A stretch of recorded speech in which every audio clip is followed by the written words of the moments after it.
ക്ലാസ്സിലേക്ക് കടക്കുന്നതിന് മുമ്പ് നമുക്ക് മുമ്പെടുത്ത ഭാഗങ്ങളൊക്കെ ഒന്ന് റിവൈസ് ചെയ്ത് നോക്കാം. മുമ്പ് നമ്മൾ എന്തൊക്കെ പഠിച്ചു? ആരാണ് ആറ്റം കണ്ടുപിടിച്ചത്? ആറ്റം കണ്ടുപിടിച്ചത് ആരാന്ന് ചോദിച്ചാൽ അത് ജോൺ ഡാൽട്ടൺ ആണ് അല്ലെ. ആറ്റം കണ്ടുപിടിച്ചത് ആരാന്ന് ചോദിച്ചാൽ അത് ജോൺ ഡാൽട്ടൺ.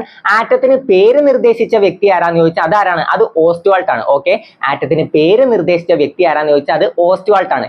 ഏതൊക്കെയാണ് ആറ്റത്തിന്റെ 3 കണങ്ങൾ? പ്രോട്ടോൺ, ന്യൂട്രോൺ, ഇലക്ട്രോൺ അല്ലെ. ഏതൊക്കെയാണ്? Proton, neutron, electron. Positive charge ഉള്ളത് ഏതാണ്? പോസിറ്റീവ് ചാർജ് പ്രോട്ടോൺ, അപ്പൊ പോസിറ്റീവ് ചാർജ് ഏതിനാന്ന് ചോദിച്ചത് പ്രോട്ടോൺ. നെഗറ്റീവ് ചാർജ് ഏതിനാന്ന് ചോദിച്ചാൽ അത് ഇലക്ട്രോൺ ആണ് അല്ലെ. നെഗറ്റീവ് ചാർജ് ഏതിനാന്ന് ചോദിച്ചാൽ അത് ഇലക്ട്രോൺ. നോ ചാർജ്, ചാർജ് ഇല്ലാത്ത കണം ഏതാണ്? ചാർജ് ഇല്ല, നോ ചാർജ് അല്ലേ. അപ്പൊ ചാർജ് ഇല്ലാത്ത കണം ഏതാന്ന് ചോദിച്ചാൽ അത് neutron. Neutron, no charge. Okay, no charge neutron. Charge ഇല്ലാത്ത കണം ഏതാന്ന് ചോദിച്ചാൽ അത് ന്യൂട്രോൺ ആണ്. ആരാണ് പ്രോട്ടോൺ കണ്ടുപിടിച്ചത്? പ്രോട്ടോൺ കണ്ടുപിടിച്ചത് ആരാന്ന് ചോദിച്ചാലും ആറ്റത്തിന്റെ കേന്ദ്രമായ ന്യൂക്ലിയസ് കണ്ടുപിടിച്ചത് ആരാന്ന് ചോദിച്ചാലും അത് ഏണസ്റ്റ് റൂദർഫോർഡ് ആണ്. ആരാണ്? ഏണസ്റ്റ് റൂദർഫോർഡ് ആണ്. സൗരയുധ മാതൃക നിർദ്ദേശിച്ചത് ആരാണ്? അതും ഏണസ്റ്റ് റൂദർഫോർഡ് ആണ് അല്ലെ. ആറ്റത്തിന്റെ കേന്ദ്ര ഭാഗമായ ന്യൂക്ലിയസ് കണ്ടുപിടിച്ചതും പ്രോട്ടോൺ കണ്ടുപിടിച്ചതും അതുപോലെ തന്നെ സൗരയുധ മാതൃക നിർദ്ദേശിച്ചത് ആരാന്ന് ചോദിച്ചാലും അത് ഏണസ്റ്റ് റൂദർഫോർഡ് ആണ്. ഇലക്ട്രോൺ കണ്ടുപിടിച്ചത് ആരാണ്? ഇലക്ട്രോൺ കണ്ടുപിടിച്ചത് ജെ തോംസൺ ആണ്. ആരാണ്? ജെ തോംസൺ ആണ് ഇലക്ട്രോൺ കണ്ടുപിടിച്ചത്. ന്യൂട്രോൺ കണ്ടുപിടിച്ചത് ആരാന്ന് ചോദിച്ചാൽ അത് ജെയിംസ് ചാഡ്വിക് ആണ്. ഓക്കെ, അതൊക്കെ കിട്ടുന്നുണ്ടല്ലോ. പിന്നെ നമ്മൾ എന്തൊക്കെ പഠിച്ചു? എപ്പോഴാണ് കുറിച്യ കലാപം നടന്നത്? കുറിച്യ കലാപം നടന്ന വർഷം എപ്പോഴാന്ന് ചോദിച്ചാൽ 1812 എപ്പോഴാണ്? 1812 കുറിച്യ കലാപം നടന്നത്. കുറിച്യ കലാപത്തിന് നേതൃത്വം നൽകിയത് ആരാ? കുറിച്യ കലാപത്തിന് നേതൃത്വം നൽകിയത് ആരാന്ന് ചോദിച്ചാൽ അത് രാമൻ നമ്പി അല്ലെങ്കിൽ രാമനമ്പി അല്ലെ. കുറിച്യ കലാപത്തിന് നേതൃത്വം നൽകിയത് ആരാന്ന് ചോദിച്ചാൽ അത് രാമൻ നമ്പിയാണ്. ഓക്കെ, എന്തായിരുന്നു കുറിച്യ കലാപത്തിന്റെ മുദ്രാവാക്യം?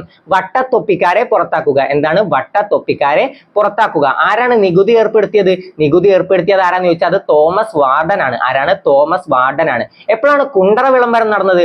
കുണ്ടറ വിളംബരം നടന്നത് എപ്പോഴാന്ന് ചോദിച്ചാൽ 1809 ആരാണ് നടത്തിയത്? വേലുത്തമ്പി ദളവ. ഓക്കെ, കുണ്ടറ വിളംബരം നടന്ന വർഷം എപ്പോഴാണ്?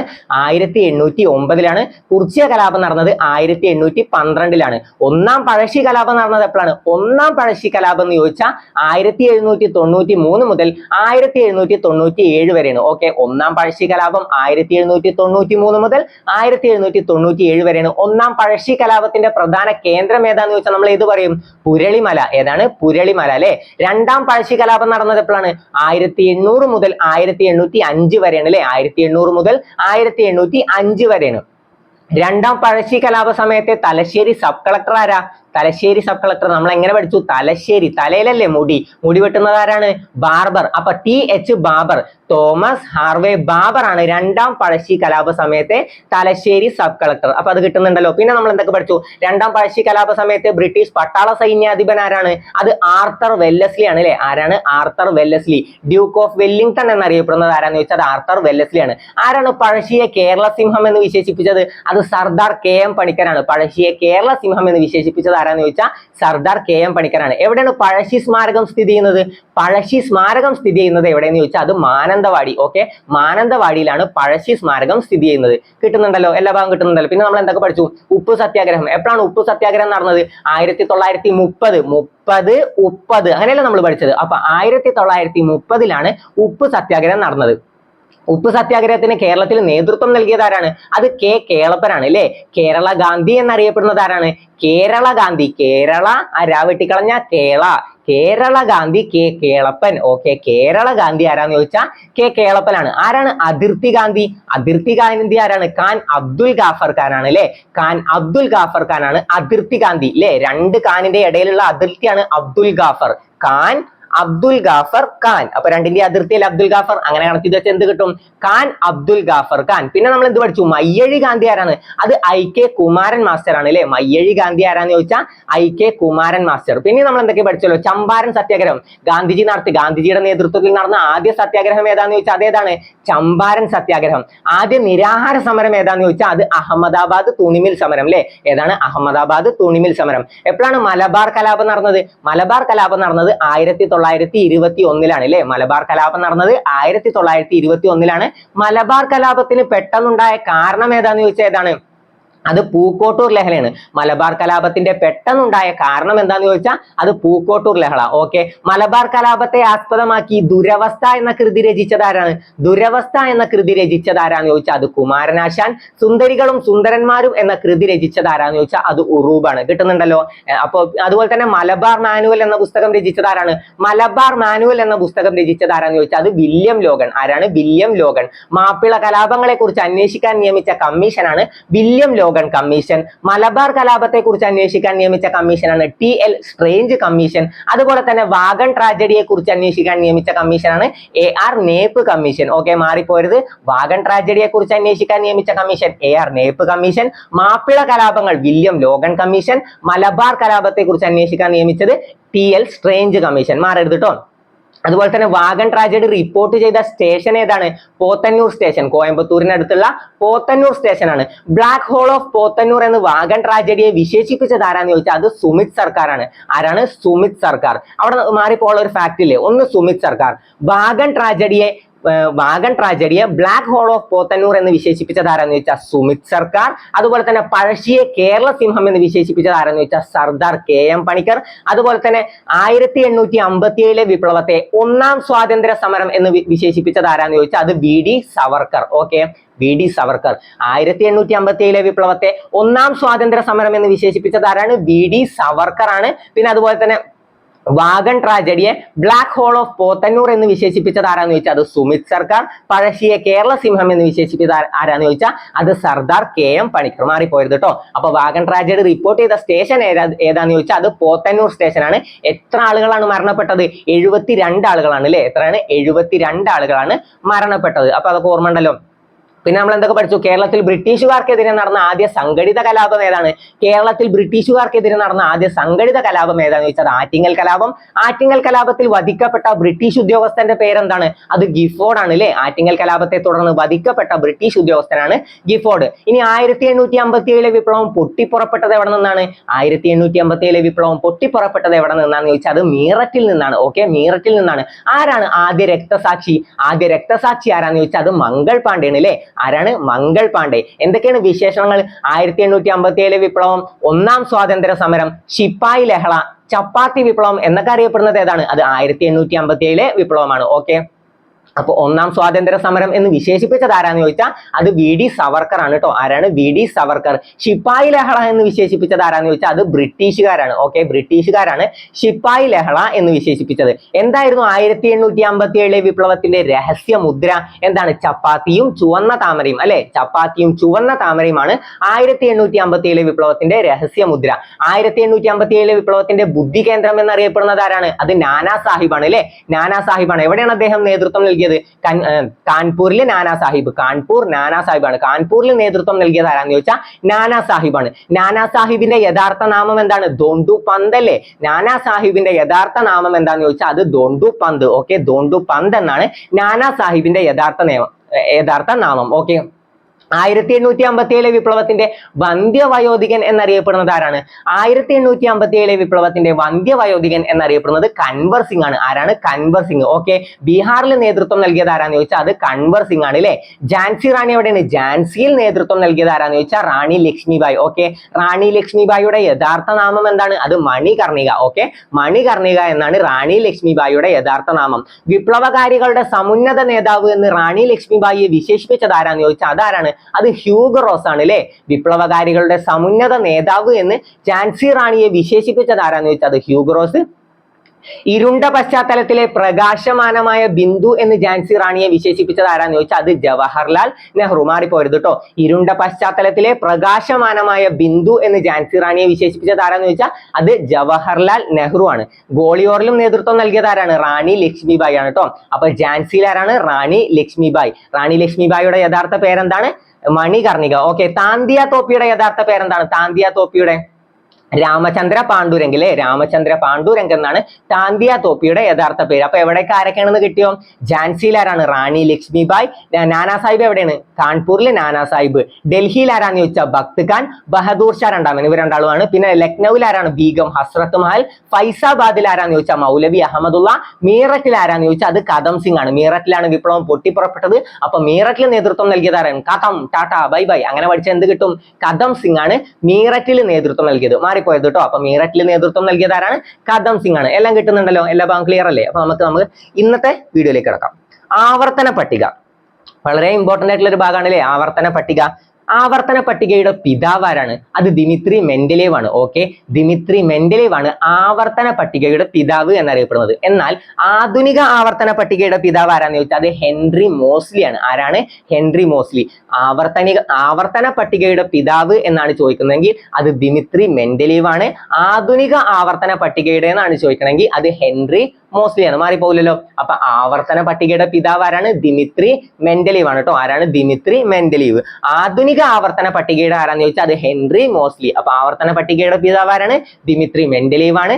ആധുനികം എന്ന് ചോദിക്കുകയാണെങ്കിൽ ആരാണ്? അത് ഹെൻറി മോസ്ലി ആണ്. ആധുനിക ആവർത്തന പട്ടികയുടെ എന്ന് ചോദിക്കുകയാണെങ്കിൽ അതാരാണ്? ഹെൻറി മോസ്ലി ആണ്. ഓക്കെ, ആറ്റോമിക മാസിന്റെ അടിസ്ഥാനത്തിൽ വേർതിരിച്ചത് ആരാണ്? അത് മെൻഡലേവ് ആണ്. ഓക്കെ, ആറ്റോമിക മാസിന്റെ അടിസ്ഥാനത്തിൽ മൂലകങ്ങളെ വേർതിരിച്ചത് ആരാന്ന് ചോദിച്ചാൽ അത് മെൻഡലേവും. ആറ്റോമിക നമ്പറിന്റെ അടിസ്ഥാനത്തിൽ ആരാന്ന് ചോദിച്ചാൽ അത് Henry Moseley. Okay, Henry Moseley ആണ് ആറ്റോമിക നമ്പറിന്റെ അടിസ്ഥാനത്തിൽ മൂലകങ്ങളെ വർഗീകരിച്ചത്. ഓക്കെ, മൂലകങ്ങളെ മാസിന്റെ അടിസ്ഥാനത്തിൽ ആറ്റോമിക മാസിന്റെ അടിസ്ഥാനത്തിൽ വർഗീകരിച്ചത് ആരാന്ന് ചോദിച്ചാൽ അത് മെൻഡലേവും. ആറ്റോമിക നമ്പറിന്റെ അടിസ്ഥാനത്തിൽ വർഗീകരിച്ചത് ആരാന്ന് ചോദിച്ചാൽ അത് ഹെൻറി മോസ്ലി.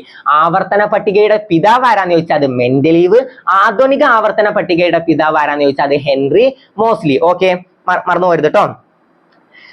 ത്രിക നിയമം ആവിഷ്കരിച്ചത് ആരാണ്? ത്രിക നിയമം എന്നാലോചിച്ചാൽ ആരാണ്? ഡൊബറൈനർ ആണ് കേട്ടോ. ത്രിക നിയമം ആവിഷ്കരിച്ചത് ആരാന്ന് ചോദിച്ചാൽ അതാരാണ്? അത് ഡൊബറൈനർ. ഓക്കെ, ത്രിക നിയമം ആവിഷ്കരിച്ചത് ആരാണ്? ഡൊബറൈനർ ആണ്.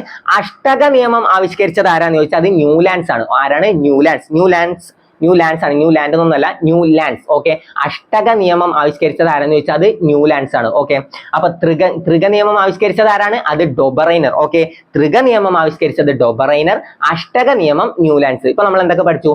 ആവർത്തന പട്ടികയുടെ പിതാവ് ആരാണ്? അത് മെൻഡലീവ് ആണ്. ഓക്കെ, ആവർത്തന പട്ടികയുടെ പിതാവ് എന്നറിയപ്പെടുന്നത് ആരാന്ന് ചോദിച്ചാൽ മെൻഡലീവ്. ആധുനിക ആവർത്തന പട്ടികയുടെ പിതാവ് ആരാന്ന് ചോദിച്ചാൽ അത് ഹെൻറി മോസ്ലി ആണ് അല്ലെ. ആധുനിക ആവർത്തന പട്ടികയുടെ പിതാവ് ആരാണ്? Henry Moseley. ആറ്റോമിക മാസിന്റെ അടിസ്ഥാനത്തിൽ വർഗീകരിച്ചത് ആരാന്ന് ചോദിച്ചാൽ അത് മെൻഡലീവ്. ആറ്റോമിക നമ്പറിന്റെ അടിസ്ഥാനത്തിൽ വർഗീകരിച്ചത് ആരാന്ന് ചോദിച്ചാൽ അത് ഹെൻറി മോസ്ലി. അതിന് മറന്നുപോലല്ലോ. ത്രിക നിയമം ആവിഷ്കരിച്ചത് ആരാന്ന് ചോദിച്ചാൽ അത് ഡൊബറൈനർ. അഷ്ടക നിയമം ആവിഷ്കരിച്ചത് ആരാന്ന് ചോദിച്ചാൽ അത് ന്യൂലാൻഡ്സ്. ഓക്കെ, സെറ്റ് അല്ലേ? അപ്പൊ അടുത്ത് നോക്കാം. ആധുനിക ആവർത്തന പട്ടികയിലെ ഗ്രൂപ്പുകളുടെ എണ്ണം എത്രയാണ്? എത്ര ഗ്രൂപ്പുകളാണുള്ളത്? 18 ഗ്രൂപ്പ്. ഓക്കെ, 7 പീരീഡും 18 ഗ്രൂപ്പും ആണ് ഉള്ളത്. അപ്പൊ ആധുനിക ആവർത്തന പട്ടികയിലെ ഗ്രൂപ്പുകളുടെ എണ്ണം എത്രയെന്ന് ചോദിച്ചാൽ അത് 18ഉം പിന്നെ പീരീഡുകളുടെ എണ്ണം എത്രയെന്ന് ചോദിച്ചാൽ അത് 7ഉമാണ്. അപ്പൊ എത്രയാണ്? ഗ്രൂപ്പ് 18ഉം പീരീഡ് 7ഉമാണ്. ഗ്രൂപ്പ് എത്രയാണ്? ഗ്രൂപ്പ് 18, പീരീഡ് 7ആണ്. ഗ്രൂപ്പ് 18 ആണ്, പീരീഡ് 7ആണ്. ആധുനിക ആവർത്തന പട്ടികയിലെ ഗ്രൂപ്പുകളുടെ എണ്ണം എത്രയെന്ന് ചോദിച്ചാൽ 18ഉം പീരീഡ് എത്രയെന്ന് ചോദിച്ചാൽ അത് 7ഉമാണ്. മറന്നുപോയത് കേട്ടോ. അപ്പൊ ആധുനിക ആവർത്തന പട്ടികയുടെ പിതാവ് ആരാണ്? അത് ഹെൻറി മോസ്ലി ആണ്. ആധുനിക ആവർത്തന പട്ടിക എന്ന് ചോദിക്കുകയാണെങ്കിൽ അത് ഹെൻറി മോസ്ലി. ആവർത്തന പട്ടികയുടെ പിതാവ് ആരാന്ന് ചോദിച്ചാൽ അത് ദിമിത്രി മെൻഡലീവ് ആണ് കേട്ടോ. Dmitry Mendeleev. ഓക്കെ, ഇനി ആധുനിക ആവർത്തന പട്ടികയിൽ എത്ര മൂലകങ്ങളാണ് ഉള്ളത്? 118 മൂലകങ്ങളാണ് ഉള്ളത്. എത്രയാണ്? 118 മൂലകങ്ങളാണ് ഉള്ളത്. എത്രയാണ്? 118 മൂലകങ്ങളാണ് ടോട്ടൽ ഉള്ളത്. പ്രകൃതിദത്ത മൂലകങ്ങൾ എത്രയാണ്? അത് 92ആണ്. ബാക്കിയൊക്കെ മനുഷ്യനിർമ്മിത മൂലകങ്ങളാണ്. ഓക്കെ, പ്രകൃതിദത്ത മൂലകങ്ങൾ എത്രയെന്ന് ചോദിച്ചാൽ അത് എത്രയാണ്? അത് 92ആണ് കേട്ടോ. അപ്പൊ ടോട്ടൽ എത്ര മൂലകങ്ങൾ ഉണ്ടെന്ന് ചോദിച്ചാൽ എത്രയാണ്? 118. എത്ര ഗ്രൂപ്പ് ഉണ്ട്? 18 ഗ്രൂപ്പും 7 പീരീഡും. 18 ഗ്രൂപ്പ് 7 പീരീഡ്. എത്ര മൂലകങ്ങൾ ഉണ്ട് എന്ന് ചോദിച്ചാൽ അത് 118. പ്രകൃതിദത്ത മൂലകങ്ങൾ എത്രയെന്ന് ചോദിച്ചാൽ അത് 92. മാറിപ്പോയതേ. പ്രകൃതിദത്ത മൂലകങ്ങൾ എത്രയെന്ന് ചോദിച്ചാൽ അത് 92ആണ്. ഓക്കെ, ആദ്യ മനുഷ്യനിർമ്മിത മൂലകം ഏതാണ്? ആദ്യ മനുഷ്യനിർമ്മിത മൂലകം ഏതാന്ന് ചോദിച്ചാൽ അത് ടെക്നീഷ്യം ആണ് അല്ലെ, ടെക്നിക്കലി ഉണ്ടാക്കിയതാണ്. ഓക്കെ, അങ്ങനെ ആലോചിച്ചാൽ മതി. ടെക്നിക്കലി ഉണ്ടാക്കിയ മൂലകമാണെന്ന് ആലോചിച്ച് എന്ത് കിട്ടും? ടെക്നീഷ്യം. ഓക്കെ, അപ്പൊ ആദ്യ മനുഷ്യനിർമ്മിത മൂലകം ഏതാന്ന് ചോദിച്ചാൽ അത് ടെക്നീഷ്യം. ഓക്കെ, ആദ്യ മനുഷ്യനിർമ്മിത മൂലകം ഏതാണ്? ടെക്നീഷ്യം ആണ് കേട്ടോ. ഏതാണ്? ടെക്നീഷ്യം. ഓക്കെ, അപ്പൊ പ്രകൃതിദത്ത മൂലകങ്ങൾ എത്രയാണ്? 92 എണ്ണമാണ്. ടോട്ടൽ എത്ര മൂലകങ്ങൾ ഉണ്ട് എന്ന് ചോദിച്ചാൽ അത് 118 ആണ്. ആധുനിക ആവർത്തന പട്ടികയിലെ ഗ്രൂപ്പുകളുടെ എണ്ണം എത്രയെന്ന് ചോദിച്ചാൽ അത് 18 ആണ്. ഓക്കെ, 118 മൂലകങ്ങൾ, 18 ഗ്രൂപ്പ്, 7 പീരീഡ്. മാറിപ്പോവില്ലല്ലോ. 18 ഗ്രൂപ്പ്, 7 പീരീഡ്, 118 മൂലകങ്ങൾ. 18 ഗ്രൂപ്പ്, 7 പീരീഡ്, 118 മൂലകങ്ങൾ. 18 ഗ്രൂപ്പ്, 7 പീരീഡ്, 118 മൂലകങ്ങൾ. അതിൽ പ്രകൃതിദത്ത മൂലകങ്ങൾ എത്രയെന്ന് ചോദിച്ചാൽ അത് 92 ആണ്. ഓക്കെ, 92 പ്രകൃതിദത്ത മൂലകങ്ങൾ. ആദ്യ മനുഷ്യനിർമ്മിത മൂലകം ഏതാന്ന് ചോദിച്ചാൽ അത് ടെക്നീഷ്യം, ടെക്നിക്കലി ഉണ്ടാക്കിയ മൂലകമാണ്. അപ്പൊ അങ്ങനെ ആലോചിച്ച് എന്ത് കിട്ടും? ആദ്യ മനുഷ്യനിർമ്മിത മൂലകം ഏതാന്ന് ചോദിച്ചാൽ അത് ടെക്നീഷ്യം ആണ് കേട്ടോ. മാറിപ്പോരുത്. ഇനി ഓക്കെ, ഇനി ഗ്രൂപ്പുകളുടെ പേര് നോക്കാം. ഒന്നാം ഗ്രൂപ്പ് ആൽക്കലി ലോഹങ്ങൾ. ഓക്കെ, ഒന്നാം ഗ്രൂപ്പാണ് ആൽക്കലി ലോഹങ്ങൾ. ഒന്നാം ഗ്രൂപ്പ് ആൽക്കലി ലോഹങ്ങൾ. രണ്ടാം ഗ്രൂപ്പ് ആൽക്കലൈൻ എർത്ത് ലോഹങ്ങൾ. ഓക്കെ, ഒന്നാം ഗ്രൂപ്പ് ഏതാണ്? ആൽക്കലി ലോഹങ്ങൾ. രണ്ടാം ഗ്രൂപ്പ് ചോദിച്ചാൽ ആൽക്കലൈൻ എർത്ത് ലോഹങ്ങൾ. കിട്ടിയോ? ഒന്നാം ഗ്രൂപ്പ് ഏതാണ്? ആൽക്കലി ലോഹങ്ങൾ. രണ്ടാം ഗ്രൂപ്പ് ഏതാണ്? ആൽക്കലൈൻ എർത്ത് ലോഹങ്ങൾ. 3 മുതൽ 12 വരെയുള്ള ഗ്രൂപ്പ് ഏതാണ്? അത് സംക്രമണ മൂലകങ്ങൾ അല്ലെ, സംക്രമണ മൂലകങ്ങളാണ് 3 മുതൽ 12 വരെയുള്ള ഗ്രൂപ്പ്. അപ്പൊ ഏതൊക്കെ പഠിച്ചു? ഒന്നാം ഗ്രൂപ്പ് ആൽക്കലി ലോഹങ്ങൾ, രണ്ടാം ഗ്രൂപ്പ് ആൽക്കലൈൻ എർത്ത് ലോഹങ്ങൾ, 3 മുതൽ 12 വരെ. ശ്രദ്ധിക്കണം, 3 മുതൽ 12 വരെ ഏതാണ്? സംക്രമണ മൂലകങ്ങൾ എന്നാണ് അറിയപ്പെടുന്നത്. എന്താണ്? സംക്രമണ മൂലകങ്ങൾ. അപ്പൊ ഒന്നാം ഗ്രൂപ്പ് ഏതാണ്? ആൽക്കലി ലോഹങ്ങൾ. രണ്ടാം ഗ്രൂപ്പ് ആൽക്കലൈൻ എർത്ത് ലോഹങ്ങൾ. 3 മുതൽ 12 വരെ ഏതാണ്? സംക്രമണ മൂലകങ്ങൾ. ക്ലിയർ അല്ലേ? ഇനി 13ാം ഗ്രൂപ്പ് ഏതാണ്? ബോറോൺ കുടുംബം അല്ലെ. 13ാം ഗ്രൂപ്പാണ് ബോറോൺ കുടുംബം. 13ാം ഗ്രൂപ്പ് ബോറോൺ കുടുംബം. ഓക്കെ, 14ാം ഗ്രൂപ്പ് കാർബൺ കുടുംബം. 14 ഏതാണ്? കാർബൺ കുടുംബം. 13 ഏതാണ്? ബോറോൺ കുടുംബം. 14 കാർബൺ കുടുംബം. 15 ഏതാണ്? നൈട്രജൻ കുടുംബം. 16 ഓക്സിജൻ കുടുംബം. ഓക്കെ, കിട്ടിയോ? അപ്പൊ ഒന്ന് ഏതാണ്? ആൽക്കലി ലോഹങ്ങൾ. 2 ആൽക്കലൈൻ എർത്ത് ലോഹങ്ങൾ. 3 മുതൽ 12 വരെ സംക്രമണ മൂലകങ്ങൾ. 13 ഏതാണ്? ബോറോൺ കുടുംബം. 14 ഏതാണ്? 14 കാർബൺ കുടുംബം. 15 ഏതാന്ന് ചോദിച്ചാൽ നൈട്രജൻ കുടുംബം. 16 ഏതാന്ന് ചോദിച്ചാൽ അത് ഓക്സിജൻ കുടുംബം. ഓക്കെ, ഇനി 17 ഹാലോജനുകൾ. ഏതാണ്? 17 ഹാലോജനുകൾ. 17 ഏതാണ്? ഹാലോജനുകളാണ് കേട്ടോ. 17 ഹാലോജനുകൾ. 18ാം ഗ്രൂപ്പാണ് അലസവാതകങ്ങൾ. അത് പഠിച്ചിരിക്കണേ. 18ാം ഗ്രൂപ്പ് അലസവാതകങ്ങൾ ഏത് ഗ്രൂപ്പാണെന്ന് ചോദിച്ചാൽ അത് 18ാം ഗ്രൂപ്പാണ് അല്ലോ. ഏതാണ്? 18ാം ഗ്രൂപ്പ് അലസവാതകങ്ങൾ. 0 ഗ്രൂപ്പ് എന്നും അറിയപ്പെടുന്നു. 0 ഗ്രൂപ്പ് അല്ലെ. 18ാം ഗ്രൂപ്പാണ് അലസവാതകങ്ങൾ. 0 ഗ്രൂപ്പ് എന്നെല്ലാം അറിയപ്പെടുന്നത്. ഒന്ന് ഏതാണ്? ഒന്ന് ആൽക്കലി ലോഹങ്ങൾ. 2 ആൽക്കലൈൻ എർത്ത് ലോഹങ്ങൾ. 3 മുതൽ 12 വരെ സംക്രമണ മൂലകങ്ങൾ. 13 ബോറോൺ കുടുംബം. 14 കാർബൺ കുടുംബം. 15 നൈട്രജൻ കുടുംബം. 16 ഓക്സിജൻ കുടുംബം. 17 ഏതാണ്? ഹാലോജനുകൾ. 18 ഏതാന്ന് ചോദിച്ചാൽ അത് ഏതാണ്? അത് അലസവാതകങ്ങൾ അല്ലെങ്കിൽ 0 ഗ്രൂപ്പ് എന്നും അറിയപ്പെടുന്നു. അതുവരെ ക്ലിയർ അല്ലേ? ഒന്നാണ് ആൽക്കലി ലോഹങ്ങൾ. 2 ഏതാണ്? 2 ആൽക്കലൈൻ എർത്ത് ലോഹങ്ങൾ. 3 മുതൽ 12 വരെ ഏതാണ്? സംക്രമണ മൂലകങ്ങൾ. 3 മുതൽ 12 വരെയാണ് സംക്രമണ മൂലകങ്ങൾ. ഓക്കെ, 3 മുതൽ 12 വരെ സംക്രമണ മൂലകങ്ങൾ. 13 ഏതാണ്? ബോറോൺ കുടുംബം.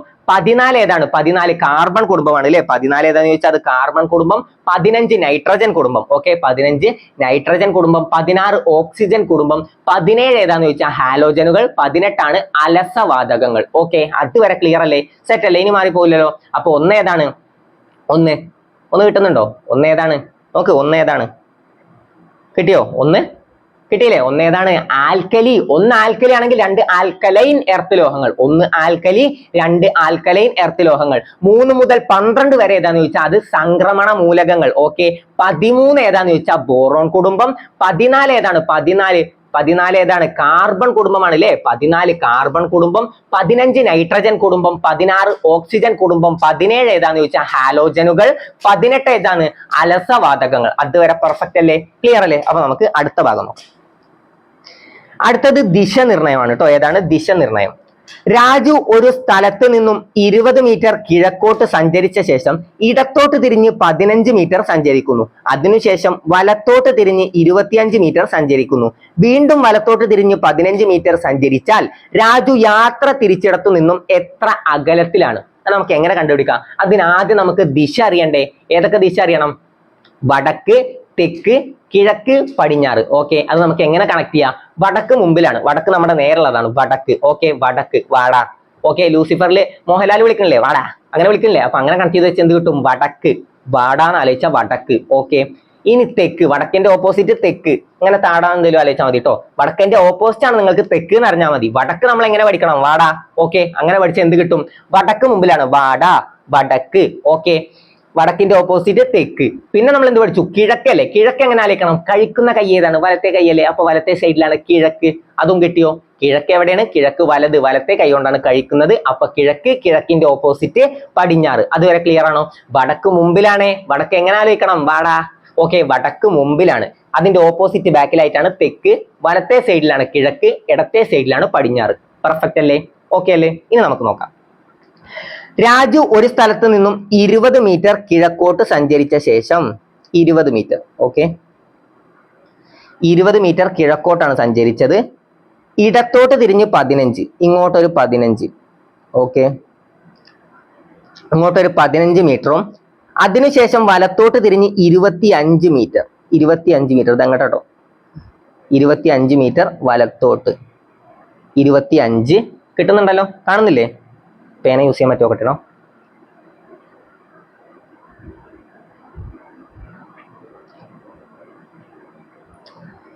രാജു ഒരു സ്ഥലത്ത് നിന്നും 20 മീറ്റർ കിഴക്കോട്ട്. പിന്നെ എന്താണ്? 20 മീറ്റർ അല്ലേ? 20. പിന്നെ അത് കഴിഞ്ഞിട്ട് എങ്ങനെ സഞ്ചരിച്ചു? അവിടെ നിന്നും ഇടത്തോട്ട് നേരെ പോകുന്ന, അവിടുന്ന് കേട്ടോ ഇടത്തോട്ട്. അവിടുന്ന് ഇടത്തോട്ട് പറയുമ്പോൾ ഇങ്ങനെയാണ് നോക്കുക. ഓക്കെ അല്ലേ? ഇങ്ങനെ നേരെ പോണ ഒരാൾ ഇങ്ങടെ ഇടത്തോട്ടാണ് പോവുക. അപ്പൊ ഇടത്തോട്ട് എത്രയാണ്? 15 മീറ്റർ ആണ്. Okay, 15 metre. പിന്നെ അത് കഴിഞ്ഞിട്ട് എങ്ങനെയാണ്? അതിനുശേഷം വലത്തോട്ട് തിരിഞ്ഞ് 25 മീറ്റർ. 25 മീറ്റർ ആണ്. 25 മീറ്റർ സഞ്ചരിക്കുന്നു. വീണ്ടും വലത്തോട്ട് തിരിഞ്ഞ് 15 മീറ്റർ. ഓക്കെ, 15 മീറ്റർ ആണ്. ഇത് നമുക്ക് എങ്ങനെ നോക്കാം? ഇനി ഇയാള് യാത്ര തിരിച്ചിടത്തു നിന്നും എത്ര ദൂരത്താണെന്നാണ് ചോദിച്ചിട്ടുള്ളത്. ഇത് എവിടെ എത്തിയില്ലേ? ഇവിടെയാണ് അയാൾ ഇപ്പൊ എത്തിയിട്ടുള്ളത്. ഈ കാറ് അതല്ല, യാത്ര തുടങ്ങിയിടത്ത് നിന്നും എത്ര ദൂരത്താണെന്നാണ് ചോദിച്ചിട്ടുള്ളത്.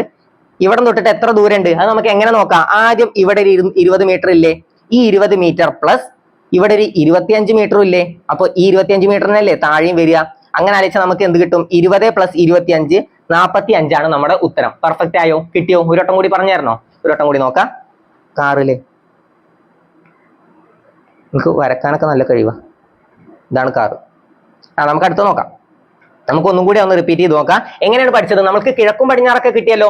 വടക്ക്, തെക്ക്, കിഴക്ക്, പടിഞ്ഞാറ് കിട്ടിയല്ലോ. വടക്ക് വാടാ. ഓക്കെ, അത് വടക്കാണ്. തെക്ക് താടാ. താടാന്ന് ആലോചിച്ചില്ലെങ്കിൽ വടക്കിന്റെ ഓപ്പോസിറ്റ് ആണെന്ന് ആലോചിച്ചാൽ മതി. വടക്ക് മുമ്പിലാണ്. ഓക്കെ, വാടാ, അങ്ങനെ ആലോചിക്കുക. പിന്നെ കിഴക്ക് എവിടെയാണ്? കിഴക്ക് കഴിക്കുന്ന കൈയല്ലേ? കഴിക്കുക, കിഴക്ക്, കഴിക്കുക, കിഴക്ക്. അപ്പൊ കഴിക്കുന്ന കൈ വലത്, കിഴക്ക്. അതും കിട്ടിയേ. ഈ കിഴക്കിന്റെ ഓപ്പോസിറ്റ് അല്ലേ പടിഞ്ഞാറ്? അപ്പൊ അതും സെറ്റാണ്. ഇനി ഇയാൾ എങ്ങനെയാണ് സഞ്ചരിച്ചത്? 20 മീറ്റർ കിഴക്കോട്ട്, അവിടെ നിന്നും ഇടത്തോട്ട് 15 മീറ്റർ, അവിടെ നിന്നും പിന്നെയും 25 മീറ്റർ വലത്തോട്ട്, പിന്നെ എത്രയാണ്? പിന്നെ വീണ്ടും വലത്തോട്ട് തിരിഞ്ഞ് 15 മീറ്റർ. ഇവിടെയും 15 ആണ്. അപ്പൊ ഒരേ അളവാണ് വരിക. പിന്നെ എന്താണ്? ഇവിടെ 20 മീറ്റർ ആണ് നമ്മൾ ആദ്യം പറഞ്ഞു. പിന്നെ ഇവിടെ നിന്ന് ഇങ്ങോട്ട് എത്രയാണ്? ഇവിടെ 25 മീറ്റർ അല്ലേ? അപ്പൊ ഈ 25 + 20 രണ്ടും കൂട്ടിയാൽ എത്രയാണ്? 45 ആണ് നമ്മുടെ ഉത്തരം. പെർഫെക്റ്റ് ആയി എന്ന് തന്നെ വിചാരിക്കുന്നു. സെറ്റ് അല്ലേ? അപ്പൊ നമുക്ക് അടുത്ത ഭാഗത്തിലേക്ക് പോകാം. എ, ബി, സി, ഡി എന്നിവർ ക്യാരംസ് കളിക്കുകയാണ്. എയും ബിയും ഒരു ടീമാണ്. ഓക്കെ, ഡി വടക്കു ദിശയിലേക്ക് നോക്കിയിരിക്കുകയാണെങ്കിൽ തെക്കു ദിശയിലേക്ക് നോക്കിയിരിക്കുന്നത് ആര്? ഓക്കെ, അതിനാദ്യം ക്യാരംസ് കളി എങ്ങനെയാണെന്ന് അറിയണം. ക്യാരംസ് കളി എങ്ങനെയാണ്? ഒരു ടീമിലുള്ള ആൾക്കാർ ഓപ്പോസിറ്റ് ആയിട്ടാണ് ഇരിക്കുക. അതറിയാലോ? ഒരു ടീമിലുള്ള ആൾക്കാർ, ഇപ്പോ എയും ബിയും ഒരു ടീമാണെന്ന് പറഞ്ഞു. എ ഇവിടെയാണ് ഇരിക്കുന്നതെങ്കിൽ ബി അതിന്റെ ഓപ്പോസിറ്റ് ആണ് ഇരിക്കുക. അതറിയാലോ? ക്യാരംസ് കളിയിൽ 4 പേരാണ്. ഓക്കെ, അതും ക്ലിയർ അല്ലേ? അപ്പൊ ഒരു ടീമിന്റെ ഓപ്പോസിറ്റ് ആണ്. ഒരു ടീമിലുള്ള ആൾക്കാർ ഓപ്പോസിറ്റ് ആയിട്ടാണ് ഇരിക്കുക. ഇപ്പൊ എയും ബിയും ടീമാണ്. അപ്പൊ അവരിങ്ങനെ ഓപ്പോസിറ്റ് ഇരിക്കും. പിന്നെ സിയും ഡിയും അല്ലേ? സിയും ഡിയും ഇങ്ങനെ ഓപ്പോസിറ്റും ഇരിക്കും. അത് ക്ലിയർ അല്ലേ? അപ്പൊ ഇവിടെ എന്ത് പറഞ്ഞിട്ടുണ്ട്? എയും ബിയും ടീമാണ്. ഡി വടക്കു ദിശയിലേക്ക്. ഡി എങ്ങനെയാണ് നോക്കിയിരിക്കുന്നത്? വടക്കു ദിശയിലേക്ക്. വടക്ക് എങ്ങനെയാണ് നമ്മൾ പറഞ്ഞു? മുമ്പോട്ടാണ്. വാടാ. ഓക്കെ, വടക്കു മുമ്പോട്ട്. ഡി ഞാനാണെന്ന് വെച്ചോ. ഡി വടക്കോട്ട് തിരിഞ്ഞിരിക്കുന്നു. ഇനി തെക്കു ദിശയിലേക്ക് നോക്കിയിരിക്കുന്നത് ആരാണ്? നമുക്ക് എന്തൊക്കെ അവിടെ തന്നിട്ടുണ്ട്?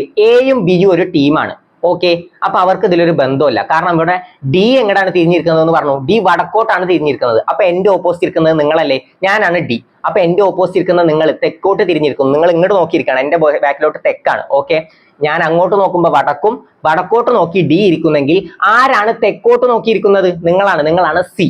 ഓക്കെ, അത് പെർഫെക്റ്റ് ആയോ? എങ്ങനെ നമ്മൾ പഠിച്ചു? ABCD ക്യാരംസ് കളിക്കുന്നു. ക്യാരംസ് കളിയിൽ എങ്ങനെയാണ്? ഒരു ടീമിലുള്ള ആളുകൾ ഓപ്പോസിറ്റ് ദിശയിലാണ് ഇരിക്കുക. ഞാൻ ഇവിടെ ഇരിക്കുന്നുണ്ടെങ്കിൽ എന്റെ ഓപ്പോസിറ്റ് ഇരിക്കുന്ന ആൾ എന്റെ ടീമാണ്. ഓക്കെ, ഓപ്പോസിറ്റ് പ്ലെയർ അല്ല, ഓപ്പോസിറ്റ് ഉള്ള ആൾക്ക് എന്റെ ടീമാണ്. ഇവിടെ രണ്ട് ഓപ്പോസിറ്റ് ആയിട്ട് ഇരിക്കുന്ന ആൾക്കാരാണ് എന്റെ എതിർ ടീം. അതുവരെ ക്ലിയർ ആണേ?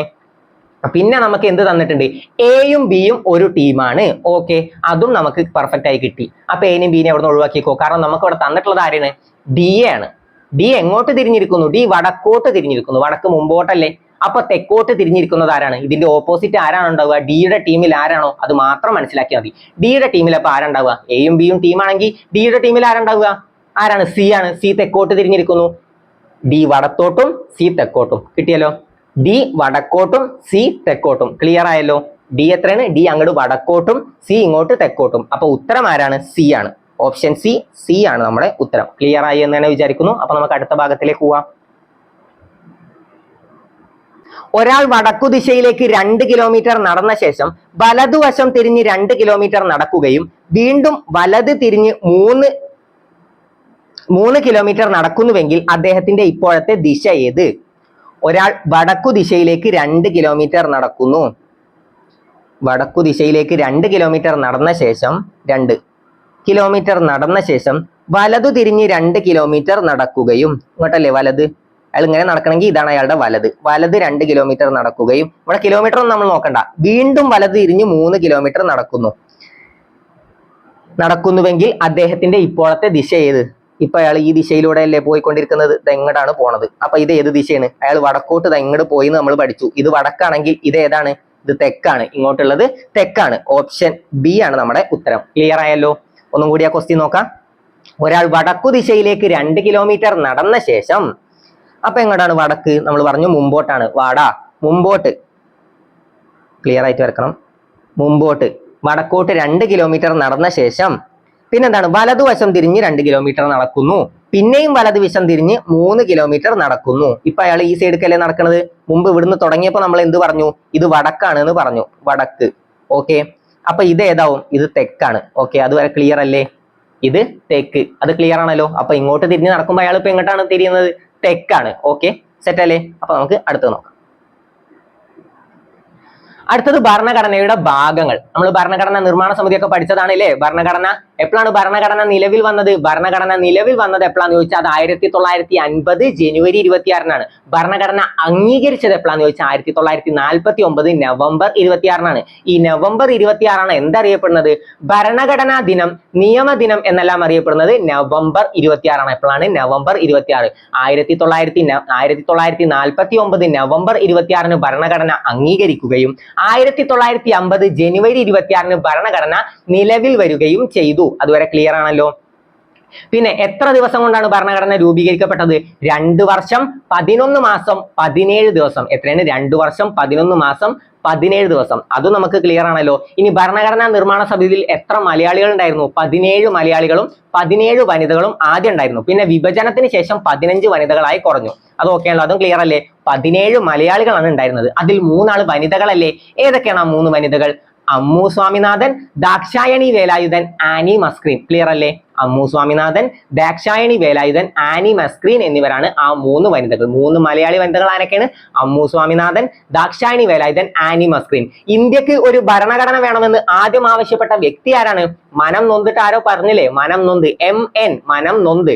ആരാണ്? MN റോയ് ആണ് ഇന്ത്യക്ക് ഒരു ഭരണഘടന വേണമെന്ന് ആദ്യം ആവശ്യപ്പെട്ട വ്യക്തി.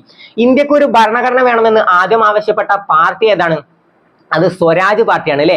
ആദ്യം ആവശ്യപ്പെട്ട പാർട്ടി ഏതാന്ന് ചോദിച്ചാൽ അത് സ്വരാജ് പാർട്ടി.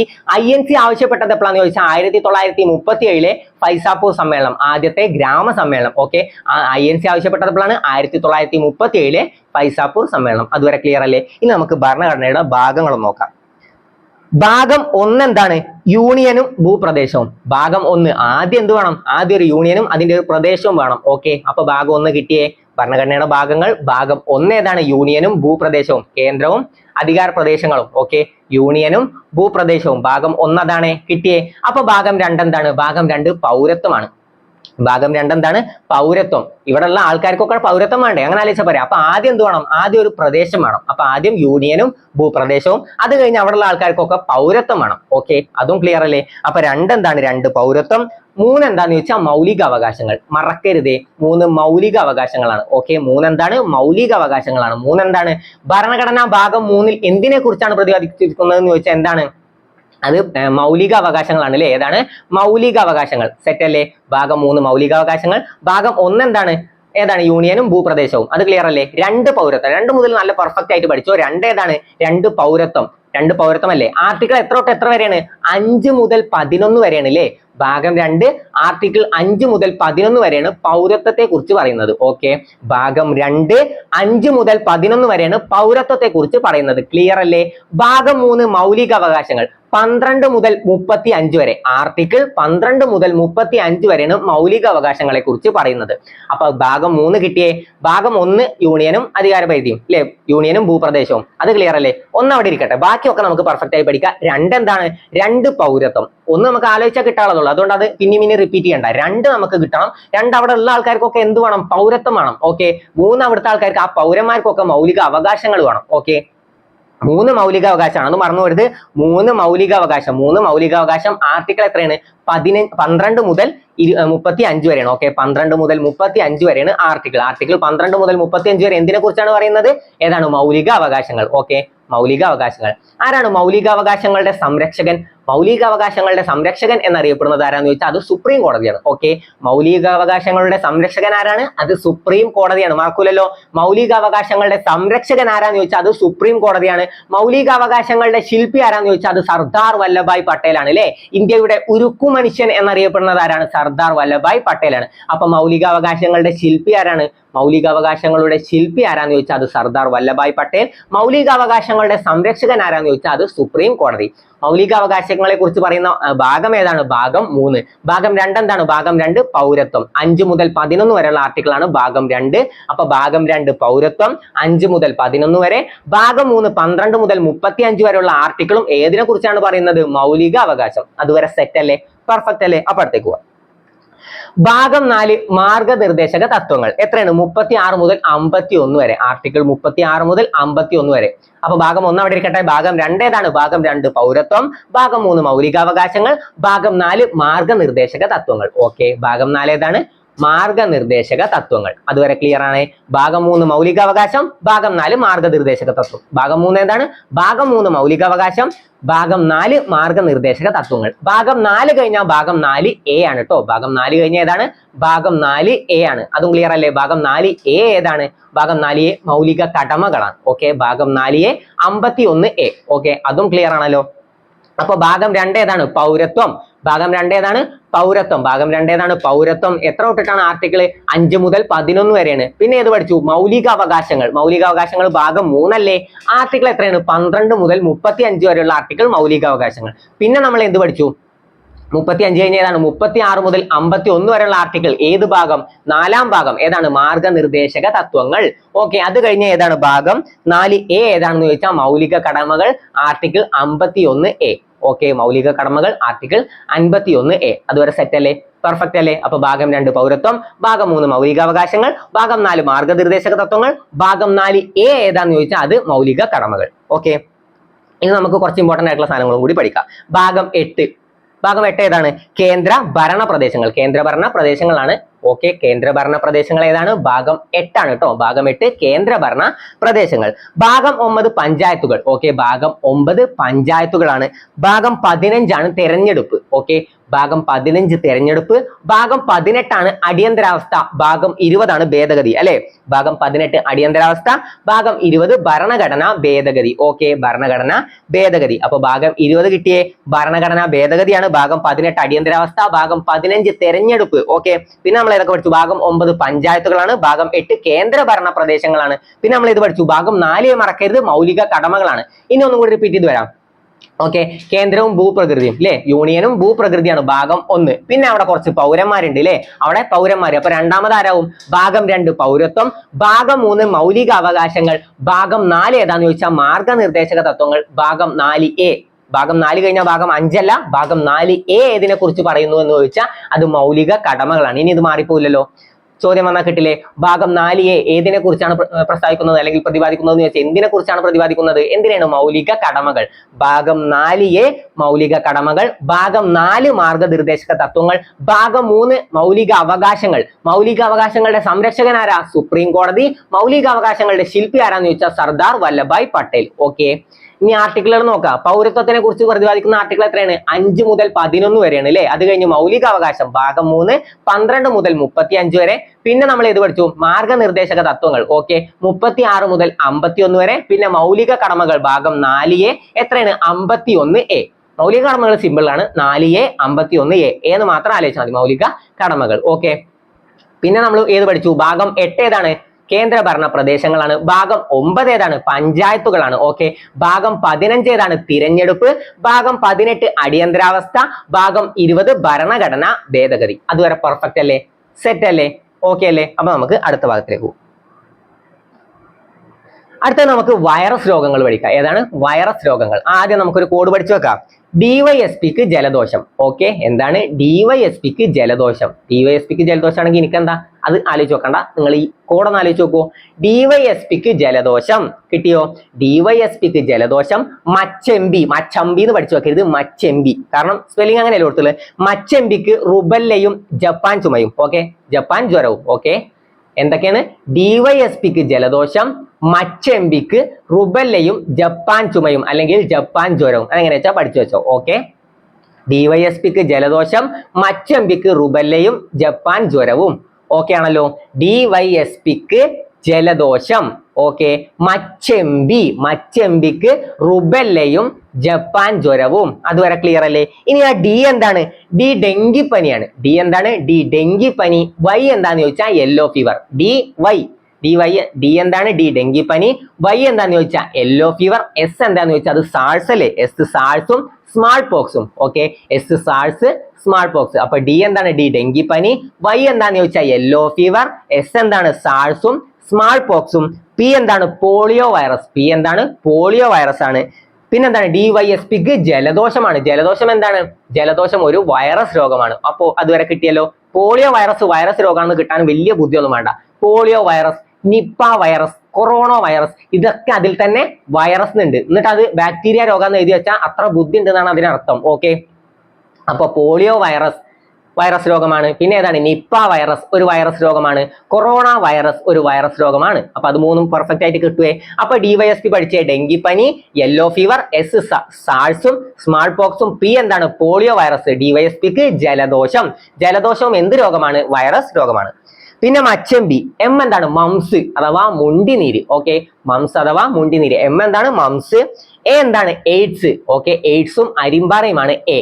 ഓക്കെ, എ എന്താണ്? എയ്ഡ്സും അരിമ്പാറയും. മച്ചമ്പി. സി എന്താണ്? Chicken പോക്സും chikungunya. Okay, chicken pox, chikungunya എന്നിവ എന്താണ്?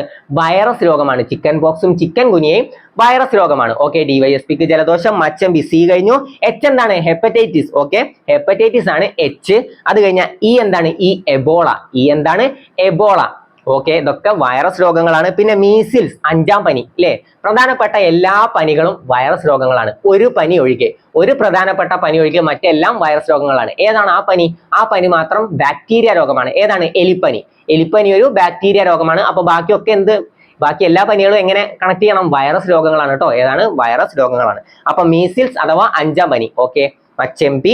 ഇനി പി അല്ലേ? പി പന്നിപ്പനി, പക്ഷിപ്പനി. ഞാൻ പറഞ്ഞു പനികളൊക്കെ ഇവിടെ പെടും. ഓക്കെ, ഏത് പനി ഒഴികെ? എലിപ്പനി ഒഴികെ എല്ലാം ഇവിടെ പെടും. ബാക്കിയൊക്കെ എലിപ്പനി മാത്രം ബാക്ടീരിയ രോഗമാണ്. ബാക്ടീരിയ നമുക്ക് അടുത്ത ക്ലാസ്സിൽ പഠിക്കാം. ഇന്ന് നമുക്ക് വൈറസ് രോഗങ്ങൾ പെർഫെക്റ്റ് ആക്കാം. ഓക്കെ, പി എന്താണ്? പി പന്നിപ്പനിയും പക്ഷിപ്പനിയുമാണ്. ഐ എന്താണ്? I influenza. ഐ എന്താണെന്ന് ചോദിച്ചാൽ ഐ എന്താണ്? ഐ ഇൻഫ്ലുവൻസ ആണ് കേട്ടോ. ഐ ഇൻഫ്ലുവൻസ മറക്കൂലല്ലോ. പിന്നെ എന്ത് പറഞ്ഞു? റുബല്ലയും ജപ്പാൻ ചുമയും. ഓക്കെ, റുബല്ലയും ജപ്പാൻ ജ്വരവും അല്ലെങ്കിൽ ജപ്പാൻ ചുമയും. അതുവരെ ക്ലിയർ അല്ലേ? ഇനി ഒന്നും കൂടി നമുക്ക് റിപ്പീറ്റ് ചെയ്ത് വരാം. എന്താണ് നമ്മുടെ കോഡ്? ഡിവൈഎസ്പിക്ക് ജലദോഷം, മച്ചെമ്പിക്ക് റുബല്ലയും ജപ്പാൻ ജ്വരവും. ഡി എന്താണ്? ഡി ഡെങ്കിപ്പനി. വൈ എന്താണ്? Y yellow fever. എസ് എന്താണ്? സ്മാൾസും സ്മാൾ പോക്സും അല്ലെ. പി എന്താണ്? Polio virus. ഞാൻ പറഞ്ഞു polio virus, Nipah virus, corona virus, ഇതൊക്കെ എന്ത് രോഗങ്ങളാണ്? വൈറസ് രോഗങ്ങളാണ്. ഓക്കെ, ആ വൈറസ് എന്നുള്ളത് അത് തന്നെ നമുക്ക് കിട്ടും. ഇനി പോളിയോ എന്ന് മാത്രം തന്നാൽ നമ്മൾ ആലോചിക്കണം അത് പോളിയോ വൈറസ് ആണ്. നിപ്പ എന്ന് മാത്രം തന്നാൽ നമ്മൾ ആലോചിക്കണം അത് നിപ്പ വൈറസ് ആണ്. കൊറോണ എന്ന് മാത്രം തന്നാൽ നമ്മൾ ആലോചിക്കണം അത് കൊറോണ വൈറസ് ആണ്. അപ്പൊ അത് മൂന്നും കിട്ടുവേ. ഓക്കെ അല്ലേ? അപ്പൊ പോളിയോ വൈറസ്, ജലദോഷം. ഡിവൈഎസ്പിക്ക് എന്താണ്? ജലദോഷം. ഡിവൈഎസ്പിക്ക് ജലദോഷം. മച്ചമ്പി, എം എന്താണ്? മംസ് അഥവാ മുണ്ടിനീര്. പിന്നെ എ എന്താണ്? എയ്ഡ്സും അരിമ്പാറയും. ഓക്കെ, അത് കഴിഞ്ഞാൽ സി അല്ലേ? സി എന്താണ്? ചിക്കൻ ബോക്സും ചിക്കൻ ഗുനിയും അല്ലെ. ചിക്കൻ ബോക്സും ചിക്കൻ ഗുനിയും. മച്ചെമ്പി സി. എച്ച് എന്താണ്? ഹെപ്പറ്റൈറ്റിസ്. ഓക്കെ, പിന്നെ എന്താണ്? ഇ എന്താന്ന് ചോദിച്ചാൽ അത് എബോള. ഇ എന്താണ്? എബോള ആണ് കേട്ടോ. ഇ എന്താണ്? എബോള.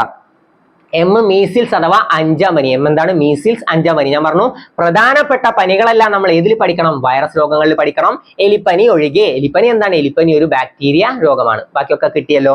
പിന്നെ ഏതാണ്? പക്ഷിപ്പനി, പന്നിപ്പനി. പി പക്ഷിപ്പനി, പന്നിപ്പനി. ഐ എന്താണ്? മച്ചെമ്പി. ഐ എന്താണ്? ഇൻഫ്ലുവൻസ. ഓക്കെ, ഇൻഫ്ലുവൻസ ഒരു വൈറസ് രോഗമാണ്. പിന്നെ ഇത് പഠിച്ചു റുബല്ലയും ജപ്പാൻ ചുമയും.